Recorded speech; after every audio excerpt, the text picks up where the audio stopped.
ufise inyota y'ikintu uritanga atawugusunitse, witanga n'umutima ubikunze, witanga ubinezererewe, bigusaba kuduga, bigusaba kumanuka, bigusaba gukikama, bigusaba kurara amaso, urarondera mpaka ubironse. Usomye muri Zaburi y'Ijana-na-32 ku murongo wa 3, nukuri nkazokwinjira mw'ihema ariyo nzu yanje, nkazokurira uburiri bwanje, nkazokundira amaso yanje gusinzira, canke ibigohe vyanje guhunyiza, nararonkera uhoraho ikibanza, nararonkera inyenkomezi ya Yakobo aho kuba. Murumva ukuntu Dawidi yari afitiye Imana inyota. Usomye naho ku murongo wa 27 aravuga ngo ico nsaba uhoraho ni kimwe, kandi nico nzohora nitwararika, nukuba mu ngoro y'uhoraho imisi yose yo kubaho kwanje, nkaraba ubwiza bwiwe, nkihweza urusengero rwiwe. Yari afitiye Imana inyota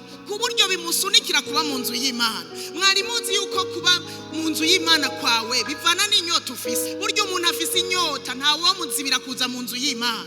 Nuwo kuzibira wo mubwira ati eka jewe nabaye mu nzu y'Imana nta mahoro, nta munezero, sinoryama ngo sinzire, nabaye mu nzu y'Imana.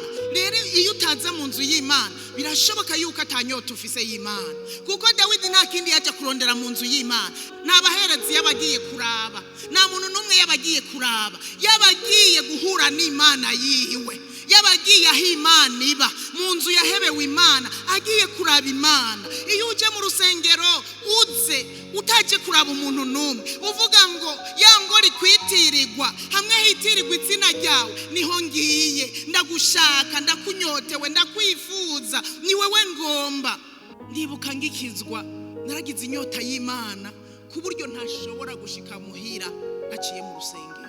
Nta gikorane gihari, nta muntu n'umwe ahari, nkagenda mu rusengero, nkafata agatebe kamwe nkicara. Sinari bwamenye no gusenga, hari mu minsi ya mbere nta n'amezi 5-6 nari bwamari, nazi n'ibyo gusenga. Nkicara ku gatebe nkirabira, nyarusengero rwagute ko kari n'agafyorogoto, utuntu tw'udutete, hatari na heza. Uyu munsi bikatunanira kuza kwihweza hano hararyoshe. Urashobora kuva hiyo ukaza ugahagarara hano ukihweza hariya, wicara hiyo ukihweza ya mamokete ukaryoherwa. Handi ho nabona udutete, mugabo nkumva nkibukane nubwo hameze uko, aha niho Imana iba.